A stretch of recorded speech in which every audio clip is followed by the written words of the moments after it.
Alright guys, we are getting so close to wrapping up everything from this unit. We will talk about final entry configuration and group configurations. You are learning nothing new on these.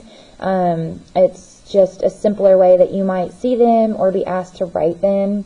And then the last thing we will do is configuration of ions when atoms gain or lose electrons. That'll be the last kind of big thing that you learn. But final entry configuration you have actually already done in the very beginning of the week when we filled out this periodic table. So yours is probably all finished. You were supposed to have finished this.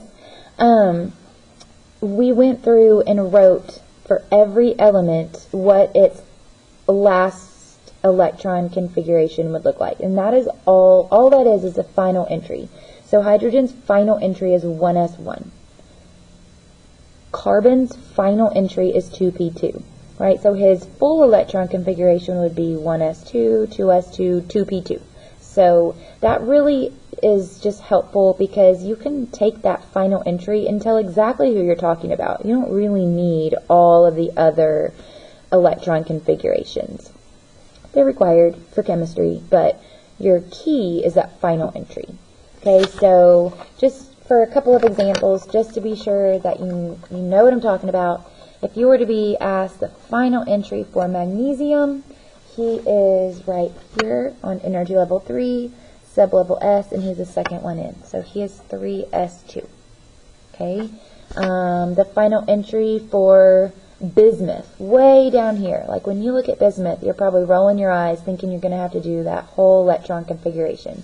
You do not if it's final entry. You know he's on energy level 6, p block, and 1, 2, 3 in, 3 orbitals in. So bismuth is 6, p3.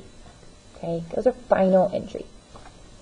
The last thing that I want to do with you on this very brief video is talk about group configurations.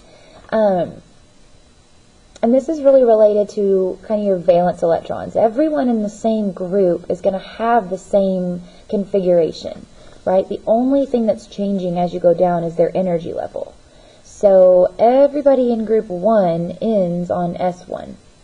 Okay, it's just their energy level that changes. The letter that represents energy level is N. So for group configurations, you're just writing everybody's sublevel and electrons and just writing the letter N for the energy level. So for group 1, NS1. Okay. Group 2, NS2. So you could be talking about hydrogen at 1s1, or lithium at 2s1, or sodium at 3s1. You don't know because you're not specifying the energy level, but you know it's in group 1. Okay, let's talk about group 17. Group 17, everyone is going to be ending in 2p5, 3p5, 4p5, 5p5. So you're ending in p5. So sometimes you could write it as just NP5, but I always do it the whole valence electrons. Okay, so your valence shell, your outer shell. So I would have done NS2, NP5. Oops, I did it down too low. Group 17. Right there.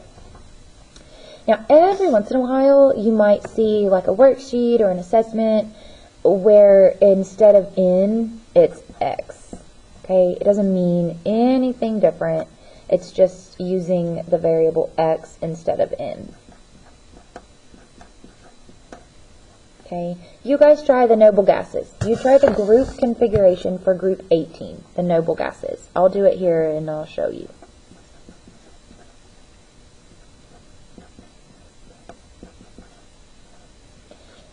So after you finish and you've checked my video, the key or the answer to the noble gases for their group configuration is NS2 NP6 or XS2 XP6. Now the only noble gas that doesn't follow that is going to be helium.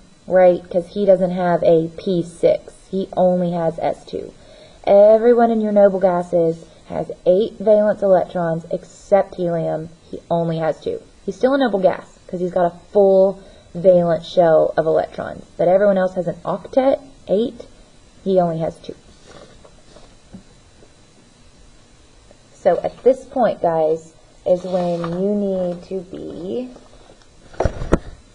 doing numbers 1 through 5 on page 7 of your worksheet. I forgot on the last video for noble gases to make sure you knew to come back and do 1 through 5 for those as well. So if you haven't completed 1 through 5 for the noble gases, do those, and then move on and do the final entry configuration for 1 through 5. And if you want to be sure you're getting great practice, I would also do the group configuration. Why not? Really won't be any different unless you're going to put the whole, the whole shell in S2 and P6 or whatever.